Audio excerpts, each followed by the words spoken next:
Kalau kita lihat, target tahun ini yang sudah kita identifikasi sebenarnya ada sekitar $10 miliar. Ini terutama investasi di sektor hilirisasi, mineral ya, hilirisasi mineral, terutama di sektor nikel, ada $10 miliar. Kalau kita lihat apakah ini terganggu atau tidak, sudah pasti terganggu karena ada 2 hal setidaknya. Yang pertama, adalah tenaga kerja asing yang, terutama para, engineer ataupun tenaga ahli yang, berperan untuk, pembangunan smelter ataupun teknologi lithium baterai yang sedang kita bangun saat ini tidak statusnya masih belum bisa masuk ke Indonesia. Jadi dengan tidak bisa masuk ke tenaga ahli ini atau tenaga kerja asing yang dibutuhkan ini tentunya investasinya terhambat. Tapi kita monitor langsung dan komunikasi dengan masing-masing perusahaan ini secara rutin untuk melihat dan mencari cara atau mitigasi supaya paling tidak investasinya masih tetap berjalan. Namun saya pastikan pasti gangguannya tetap terjadi dan kita lihat ini dampaknya bisa cukup signifikan investasi kita di tahun ini.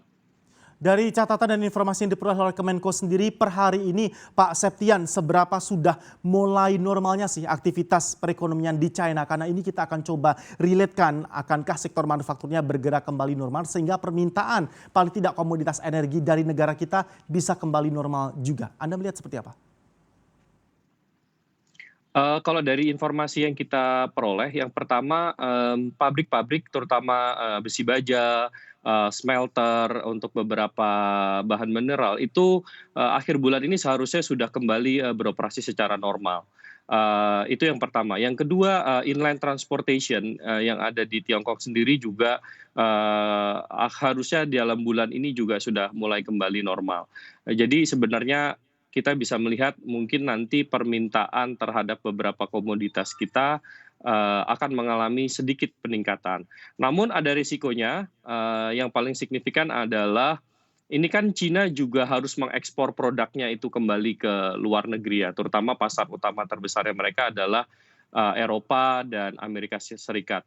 Jadi dengan adanya corona outbreak yang signifikan di Eropa dan Amerika Serikat, itu juga akan mempengaruhi permintaan terhadap barang-barang kebutuhan ekspor dari Tiongkok. Nah ini pada akhirnya juga akan mengganggu juga berpotensi menurunkan ekspor kita ke Tiongkok karena bahan material yang kita suplai untuk ke Tiongkok pasti akan terganggu jika demand atas produk akhir yang diekspor ke Amerika Serikat, ke Eropa ataupun ke negara-negara lain itu juga mengalami gangguan. Jadi kalau kami melihat ini akan sangat tergantung bagaimana upaya Amerika Serikat dan Eropa untuk mengendalikan corona ini. Jadi kalau misalnya dalam 1-2 bulan ini kita bisa melihat bahwa virus ini bisa di-contain, terus kemudian recovery ekonomi di negara-negara tersebut bisa berjalan, saya pikir ini mungkin kita akan melihat recovery yang lebih baik di tahun ini. Tapi kalau misalnya Amerika Serikat, Eropa masih kesulitan untuk melakukan containment terhadap virus ini